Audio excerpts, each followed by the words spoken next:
Hello everyone, it's Grizzle Marine here, and today I'm going to be talking to you about inside info on Behemoth.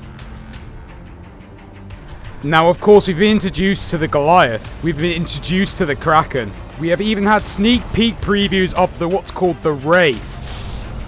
So hold up, what the fuck is this shit? As you may know, you were able to vote on a name for the new monster that the Evolve guys were coming up with. And it just happened that the name for this was Behemoth that won. Now of course from this picture you can hardly tell of what the monster's gonna be. Obviously the outline shows that it's a lot bigger than the monsters you're normally dealing with, and it even has some kind of crazy shit claws and rocks, and it looks absolutely fucking insane. However, there are clues that led to me finding out what this monster could actually look like. If you look at what looks like cracks under its feet, that is a massive clue, and it does not look so obvious because it just looks like fucking cracks under its feet. However, it does lead on some other things which might explain what this monster actually is. So I looked up Behemoth monster on Google Images and it came up with this bollocks. So obviously this looks nothing like the outline of the monster, so I thought, well, obviously that doesn't show you anything about it. Turns out this monster's to do with an ox, which is to do with the Jewish religion, and there's something to do with it being the first beast ever born, but that was obviously completely unrelated. You might have also seen the most recent story trailer that Evolve released.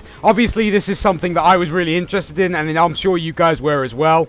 But in terms of being related to Behemoth, it was what was at the end of this video. So here we have another outline of what is the Behemoth. Again, just simply shows the outline of it and shows he has some crazy fucking eyes going on. But if you look at the background, you can see what looks like small cracks of what looks like either magma or lava, which then again might relate to what the cracks are under his feet. Then going back into Google Images, looking at Behemoth related with lava or magma, you then get this.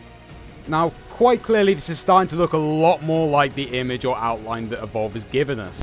Then I looked up the description of this actual titan or monster that came up on Google Images, and it turns out it's a very powerful thing that managed to survive through time or some bollocks like that. Either way, it reads that it's a very tanky monster and basically is very strong. So in other words, this means that this monster out of all so far is going to be the strongest, probably quite slow, and might even have some quite powerful and damage inflicting things. I hope for those of you that were interested in Behemoth this helped you out. It's been Grizzle Marine here. I'm going to be bringing loads of Evolve updates, so make sure you subscribe if you want to see some more shit, and otherwise than that, I'll be bringing you some gameplay soon, and yeah, I'll see you fucking later.